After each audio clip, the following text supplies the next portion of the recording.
And we're live. Hey, we are live. It's a Feel Good Friday. I'm Paul Sullivan. Billy W. Merritt presents Feel Good Friday at 11 a.m. every Friday. That's Eastern time, by the way. 10 a.m. for my Chicago friends and family in the Central time zone. Hey, I got some good news. Now, Smith is my producer. He's behind the scenes who has still yet to get himself a camera. I think he's a little camera shy. That's just my opinion.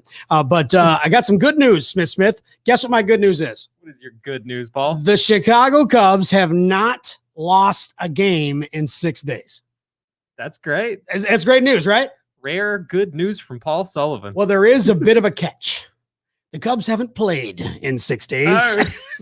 So that means they haven't lost for 6 days. They're on that really bad losing streak. So I purposely wore this shirt. I'm going to stand up so you can see the whole thing. I kind of see it over there. See where it says, make today someday. Make someday today. Make someday today. That's what it is. Make today someday, make someday today. One of those. Meaning basically that, take advantage of every moment that you can. So make someday. Because people will say, someday I'm going to do this. Someday I'm going to do that. Well, make today or make someday today. I'm messing that up. And I haven't even started drinking yet. So, I mean, that's sad right there. But no, in all seriousness, again, take advantage of what you can while you have it, because you never know. I mean, you just never know what tomorrow has in store. Tomorrow is not promised for any of us. So again, Cubs have not lost in 6 days, but that's because they haven't played in 6 days. And but I'm actually going to see the Cubs at Wrigley Field, not this weekend, but next weekend. I'll be heading up to Chicago. Taking some of my grandchildren and children and having a good time meeting all my family and friends up there. So looking forward to that.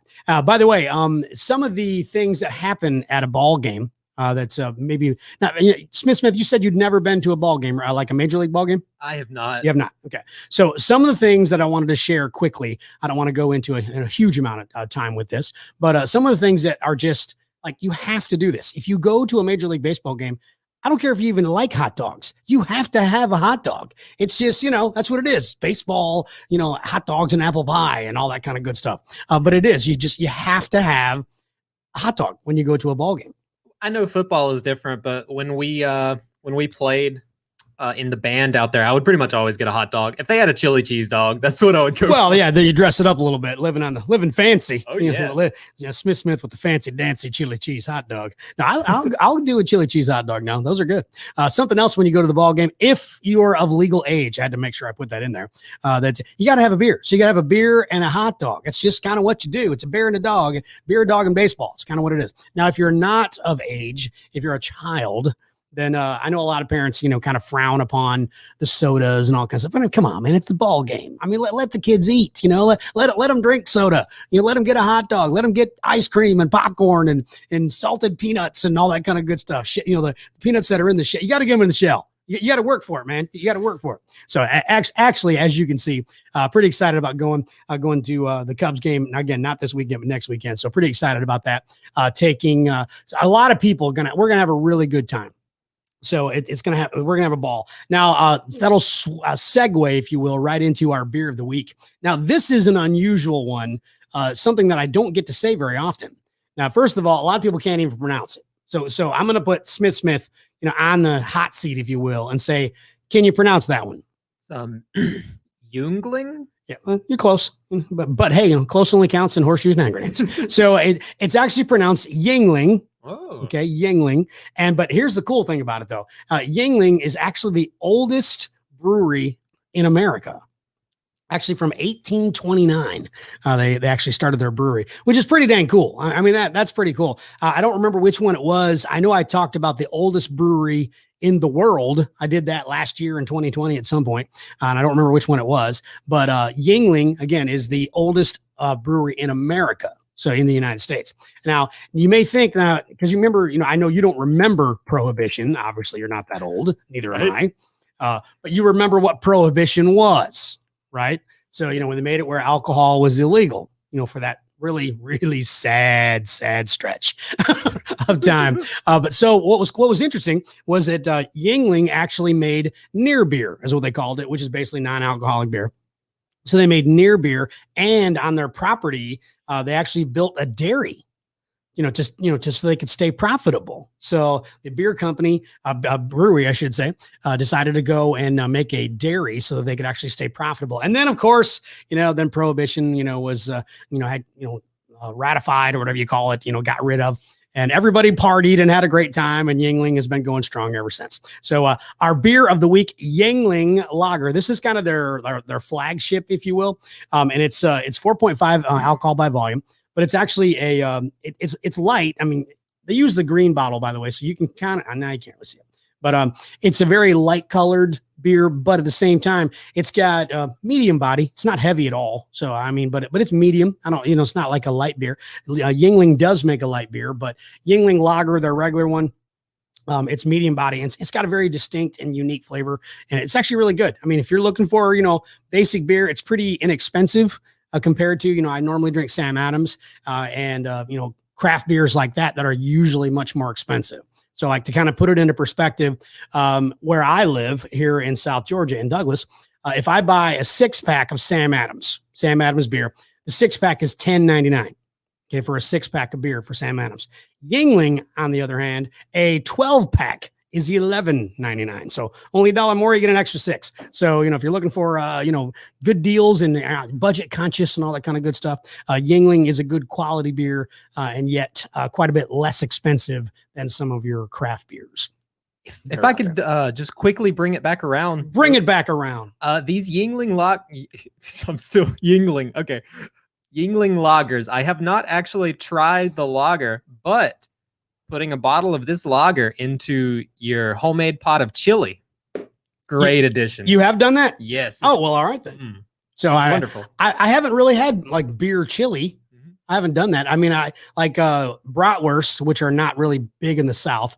In the North, bratwurst or brats, as we call them, you actually boil your brats in beer.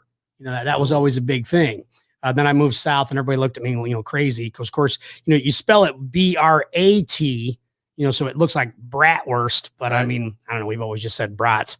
And so when I came and moved down south, all my Southern friends were like, what are you doing? You're just wasting a beer. You're boiling sausage in it is basically what they were saying. Like, you're having a sausage dog, but you're wasting the beer. That type of thing. So actually it's pretty funny. But no, I've never had it in chili. Is that like a recipe you came up with, or did you discover that from somebody else? It's something I found online. I mean, this was all homemade. I done the whole, I got the dried chili peppers, chopped them up, cocoa powder, all that good stuff. Cocoa powder. I didn't realize that was in chili either. Yeah, lots of. Apparently I need to try your chili. I think it's like cocoa powder, brown sugar, and chopped up dried chilies. I usually do I think it's ancho chili peppers, and cannot remember what the other one is, but real smoky flavor. Wow. So like me, I basically just, get, McCormick's, rip the envelope open. Oh yeah. It's good that way too, man. Either way is good. That's the kind of chili I make. But it's pretty good. I mean, I have to say, chili's pretty good. The only thing that I'll usually add a little bit more chili powder. So I don't like it like super spicy. I don't want it where I'm crying, that kind of thing. But I'll add a little bit of chili powder, extra to it. A little bit of minced onion, a little more to it. And then a little bit of red pepper flakes. So kind of, again, just a little bit of heat, but not too much. I also really like it like half the McCormick chili and then half of the taco seasoning. Really? Yeah, it's pretty good. What the heck are you eating? I think it's really good together. He's got like a taco chili chocolate beer thing going on. Okay, legit. We take it one step further. I got one of those Hell's Kitchen packs of random hot sauces a while back. And there was this one in there that I could not figure out where I was going to use it. It was Chipotle chocolate hot sauce. Okay. But love it in chili. Yes. I've never heard of chocolate in chili. That's just bizarre to me. I know it's weird, but I love it, man. By the way, good morning to my mom and also Robert Brooker, who chimes in, says that most chili made at home seems best the very next day. I got to agree. I mean, most people can't wait. I know I can't, even if I make it in the crock pot. It's like I want it, I want it as soon as possible. But you're right. It usually is. It's usually better when you wait, after it's, I don't know, kind of like soaks in or whatever you want to call it, kind of stews in its own juices. So Smith's, I'm telling you, you're going to put out a cookbook or something pretty soon. Well, I was about to say that the same thing with like refried rice. boil the rice one day and then fry it like in your stir fry the next day. I always find that is better. And that I think that's how most Japanese stir fries are done homemade. So yeah, we may have to do like maybe not a cookbook, maybe a cook brochure, Yeah. a cook pamphlet.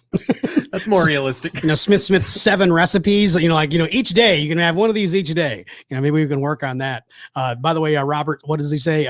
Each bowl of chili had as many crackers. So, yeah, I have to admit, I'm a big guy. I do that too. I put a lot of crackers in my chili, like the sleeve that you get them in.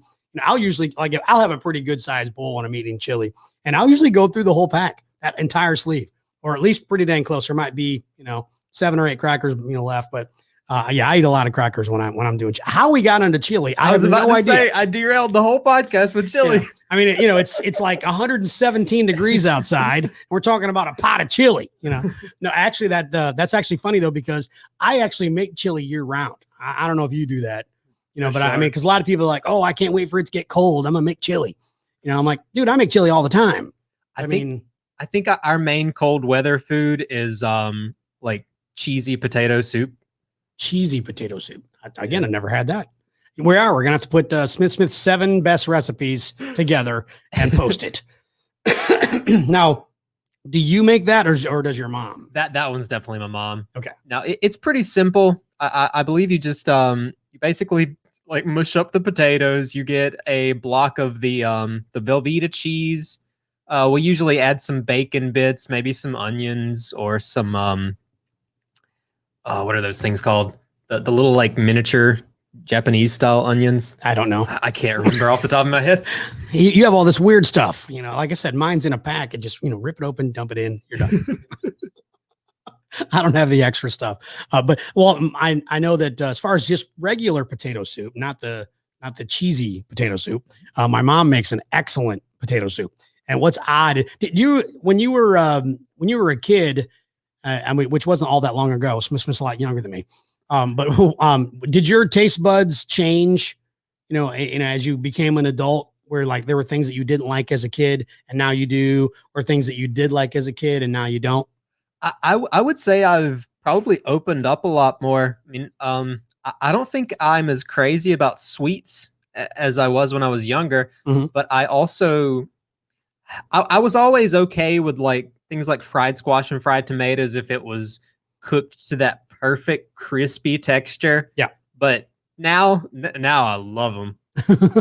Love them to death. I'll eat those pretty much any day. Yeah, I'm not. And so are you, when you said, what'd you say? Squash, and what was the other one? And fried tomatoes. Okay. So fried do you like stewed squash and stewed tomatoes? All right. Yeah. See, it's different, isn't it? Yeah. Yeah. It's not near as good. I mean, I love fried squash. I love it. But stewed squash, yeah, it's just kind of mushy and soft, and it's got to have those crisp edges. Yeah, I'm just, not a fan. I know. Now, one thing I will say, as far as, the fried vegetables, and again, how we got on this tangent, I have no clue. But one of the things that I do like about the South when I moved, because, there's a lot of Southern food that I'm really not that fond of. I mean, I'll eat some of it, but I'm just, I'm not a big fan of a lot of the stuff. But actually, eggplant. And I don't know if eggplant is a Southern thing, but I first got introduced to it here, but it was fried. So it was fried eggplant, which is very similar to fried squash, but it's a little bit different. The texture is a little bit different, and there is a little bit of different flavor. And a restaurant that used to be open here in Douglas, Anniston's, they were the ones that introduced me to fried squash, and that stuff was awesome. They used to have it every so often, and I would always get it. I'd always go by there for lunch and get it off the bar. When they were back when they were in business. Hey, my sister Janet, good morning to you. She said, hey, little brother. Yep, I'm the youngest I got 3 older sisters, man. I mean, I am the baby and I am spoiled rotten, but I am my mom's favorite. Just ask her. She finally admitted it the last couple times that I visited. She finally did. Robert Brooker, boy, that's a long one. Smith, you better read that one. I'll take a sip while you're reading that one to Joel. Holy moly, Robert. I can't even see it. The first book I made that was published was a cookbook for an annual fundraising campaign for the United Way up here, using Word, spiral wound binding, printed and bound on the property. It sold well for several years. It consisted of contributed recipes, took a few months to bring it together, and reading cookbooks happened at Grandma's and Grandpa's. I was allowed to choose a dessert to be made when a youngling. So Ooh, it's a big group contribution type of thing. Robert's, his was so long that the beer is gone. Yep. Robert had the longest post we've ever had, but congratulations. Wow, that was long. But actually, very interesting. Robert has had a very, what's the word I'm looking for? He's had a very unique, he said it was the perfect link. You're right, Robert. I need another one. You know? So do another one of those posts. I'll go. No, I'm kidding. We're on the one beer limit show. That's per Billy. Well, I'm on the show, of course, but actually it's my day off. Today's my day off. So, I mean, I could, but I'm not. I'm not gonna. My sister Janet just put "He Ain't Lying" when she she was commenting when I said that I'm the favorite. You can ask my mom. And I mean, well, it's because I'm the only one who moved away. You know, I mean, I'm the youngest. You know, I'm now the only boy. You know, so I moved away, that kind of thing. Everyone else, you know, they're all around. You know, within like 30 minutes of each other. Right. You know, so they get to see each other a lot more than they get to see me, or I get to see them. So that's why that's part of why I'm the favorite. There's a lot of reasons, but I'm not gonna gloat. I'm not gonna brag about why I'm the favorite. And let's skip on over to the Classic Rock Revisit for this week. This is part of the show of Feel Good Friday. Music has always been a really big influence in me. I mean, and by the way, I can thank my older sisters. I say that a lot in the show, but it's absolutely true. I thank my sisters and my mom and of course some friends, as my sister says, yawn. Actually, you know, I thank them a lot for influencing me on certain things, you know. So, I mean, there's certain foods, obviously, you know, but you don't really have a choice when you're a kid. I mean, you just, you know, your parents, not like nowadays. When I was a kid, it was like, eat it. I mean, that's it. You know, if you don't eat it, then you don't get to eat, you know, basically that type of thing. Smith, he's playing around with the lighting. Oh, okay. Is that what that was? You mean this? It was kind of. I know it's blocking the album. Yeah, it was funny when it was like right up underneath the beer, but. But in all seriousness, again, my parents and my sisters, they influenced a lot of my musical choices, at least when I was younger. Then I kind of developed my own taste. So, I mean, I like a lot of different types of music, but rock, of course, is still my absolute favorite. And by the way, the old, or I should say the new phrase that the old rock and roll is dying, I still don't believe that. I know that there's been a lot more different variables of rock and just music in general. I mean, like take Smith's, you know, choice of music. It's crap I haven't even heard of before. So I shouldn't even say crap. See, there I go again, being all judgmental.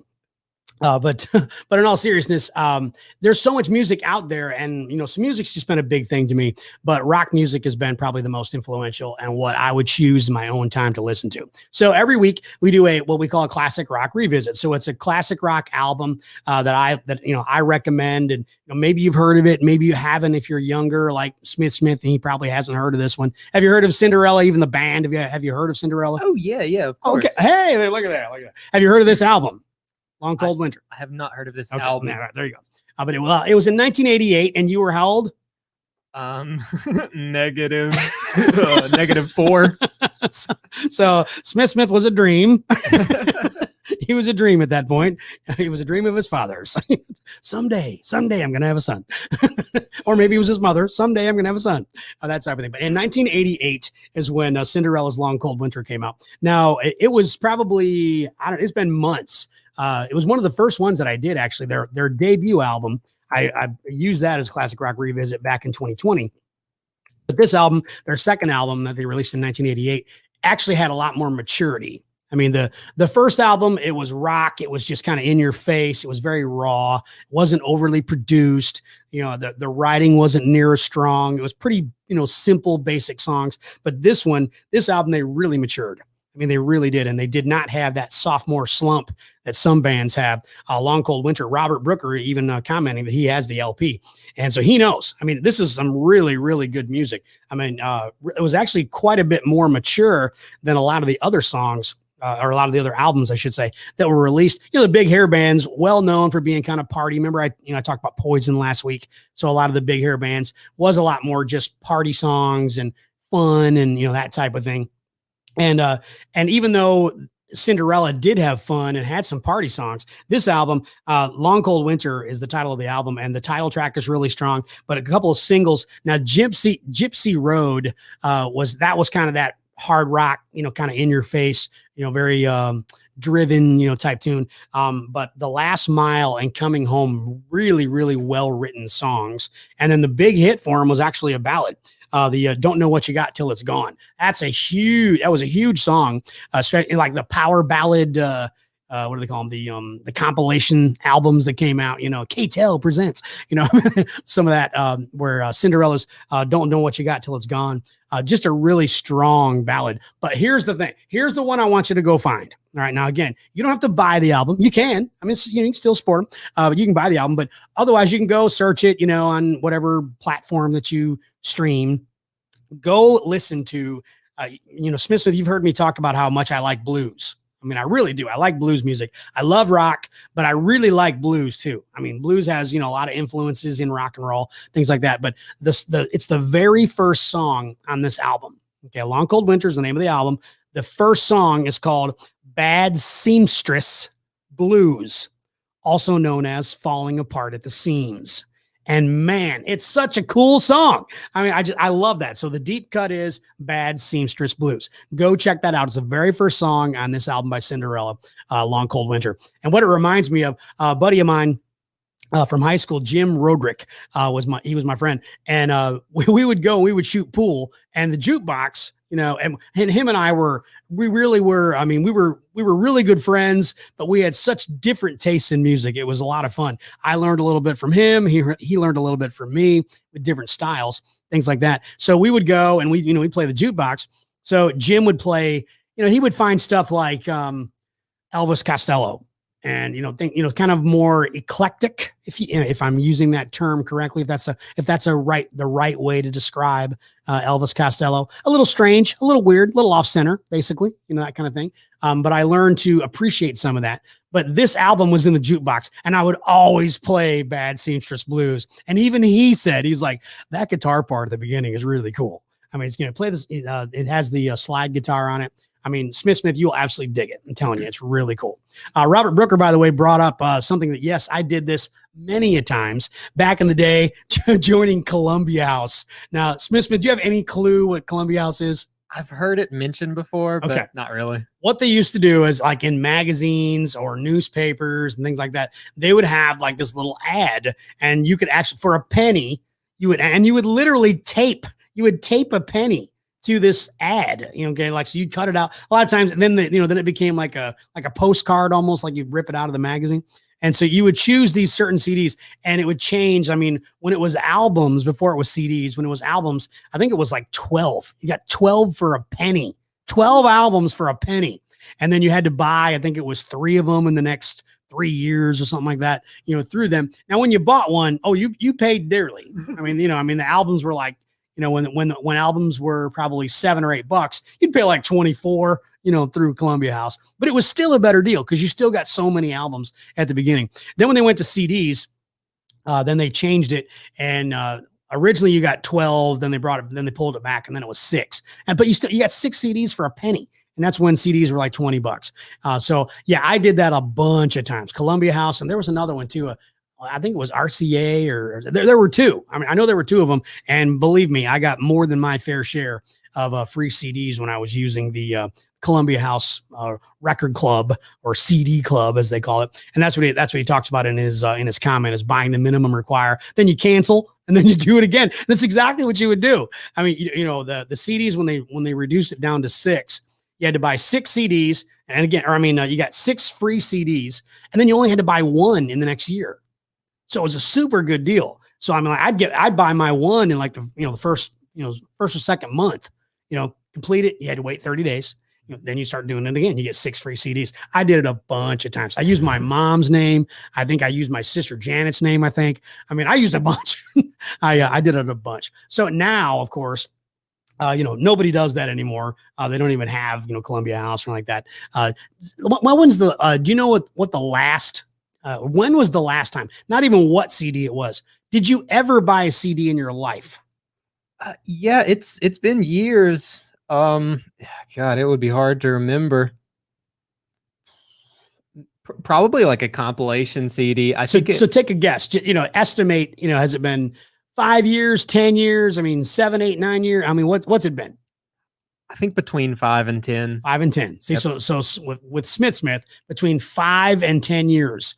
And if you had to estimate, all right, and I'll make it easy for you, the number of CDs that you have actually purchased, like hard copies, not like online, okay, like actual, real CDs in the jewel box, would they be more than 10 or less than 10? Oh, definitely more than 10. Okay, more than 50, less than 50.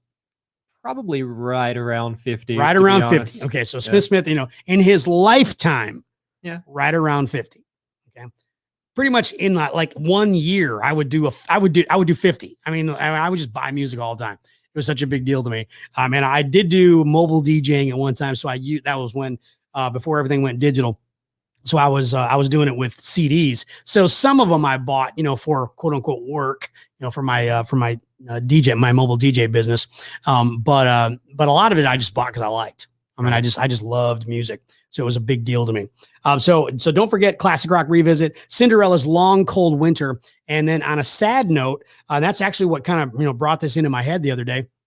On a sad note was their guitarist, Jeff LaBar, actually passed away the other day.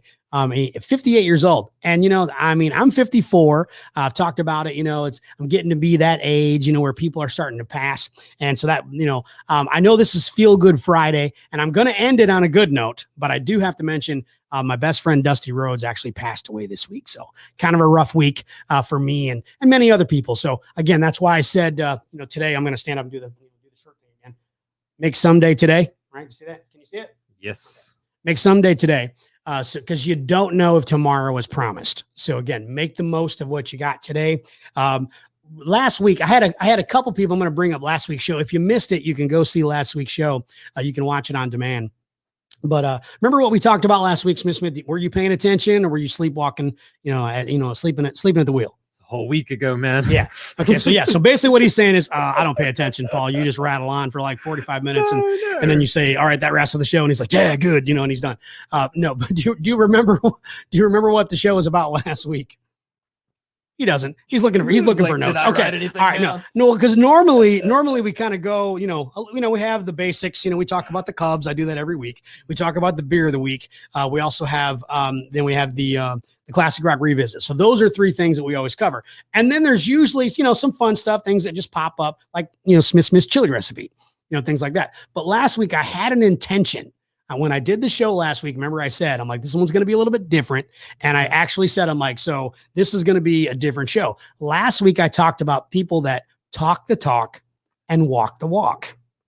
Okay. Now, of course, this was before my friend Dusty passed away. So so that had nothing to do with it. So I was talking about this last week, and maybe that's, what does Billy call it? Synergy or whatever. Synchronicity, something like that. Yes. One of those. So maybe that's what was on my mind and all that kind of thing. But I talked last week about people who talk about doing all kinds of things and they never do it. So I'm like, if you're going to talk the talk, then walk the walk in whatever shape or form that it is. So Smith, for example, I'm putting him on the hot seat now. We talked last week. Since you couldn't remember last week, I'll tell you what you said. I said, about talking the talk and walking the walk. You said, well, yeah, I say that I'm going to do this all the time with doing my music. Right. But then I get distracted and I do this and I do that and I, blah, blah, blah. So this week, and you said last Friday that you were going to work on it. So did you work on it this week? Did you change? Did you walk the walk this week, Smith? Funny enough, and I mentioned this the other day when I came in Friday, and I know this is an excuse because I've still had days to work on. That means no, he has not. I have made some progress. I made the mistake, quote unquote mistake. I guess start from the beginning. Friday about 3:30. I think I had just finished working on one of my daily beats. I got a text from my mom, and I guess she was having like a stress crisis at work. She's like, "We're leaving for Florida as soon as we get off. Pack your things if you want to go." And so, yeah, Father Candace Smith, Smith's mom, by the way, distracted with a question mark. Not Smith. I am like the wind. But yeah, we got down there and we ended up at Guitar Center in Sam Ash looking around, and I saw these little mini like 37 note MIDI controller keyboard style things that you can plug in your computer. And I was like, oh yeah, this is something I could have taken on a trip like this to, actually get some music done while I'm on the road or whatever. And, I could take it outside and all that good stuff. But I've spent a lot of time since getting it, setting it up, making sure, because it has like the 8 drum pads on top. And I was like, I want to get this thing set up right, where the keyboard plays the notes of the instrument. And like the first pad is the kick, and the second pad is the hi-hat, and the third pad is the snare. I'm going to get it all routed. Everything's set up. So did you get it done? Yeah. My pitch wheel works. My mod wheel works. All my pads. I can do the little finger drumming thing. I can play the keys on the actual keys. It's awesome. But it definitely took a while because I did not know what I was doing. but you finished. Yes. So indirectly, whether you meant to or not, you did at least somewhat walk the walk. Yeah. So there you go. So now going back to, did you work on music? Did you get anything accomplished aside from getting that wired and getting all the drums and everything set up? Did you work on some songs? Yes, I've actually been. I keep mentioning this one because I've been working on it forever. But the relaxing piano version of "One Last Kiss" by Yutada Hikaru, I've been working on that one. I sat down because I had been working off of another composition I had seen on YouTube, and I was just like, chords don't seem quite right. So I done that thing where I just sat down with the acoustic, I listened to the song over and over again, trying to figure out, because these J-pop songs, they use weird jazzy chord progressions. I know it sounds crazy, but they are weird. And they'll take one idea and change it up by like one chord every other time, but only in the verse or only in the chorus. And it's way weirder than you would think with it being pop music. So how long would it take for you to finish that song?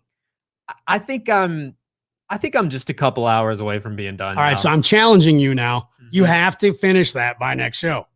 Okay. You have to finish it by next show. You can talk the talk all you want. You got to walk the walk, my friend. Nope. You got to walk the walk. Hey, by the way, thanks to Robert Brooker, who offered his condolences to me. My friend Dusty Rhodes passed away. So, and by the way, big shout out to his wife, Abby, his children. It's going to be a rough time, but again, it brings up a point. I'm going to show this shirt again. Make someday today. Make sure you take advantage of the time that you have. So go do something. It's going to wrap up the show. Again, on a bright note, don't forget that Smith's going to finish a compilation. So maybe he'll have something ready and we can put a link where you can listen to it. Right, Smith? Got it, man. See, so we're going to do that. I will be in Chicago. I'm actually leaving Friday, so I will not be doing a show next week. Maybe. I'm not promising anything. Maybe Billy will sit in. Otherwise, it might be a week off. I don't know. But in the meantime, if your plans include drinking this weekend or anytime, make sure that you got a driver. Make sure that you're not driving, okay? Be safe out there. Have yourself a great week, and I will talk to you in 2 weeks. Have a great weekend. See you.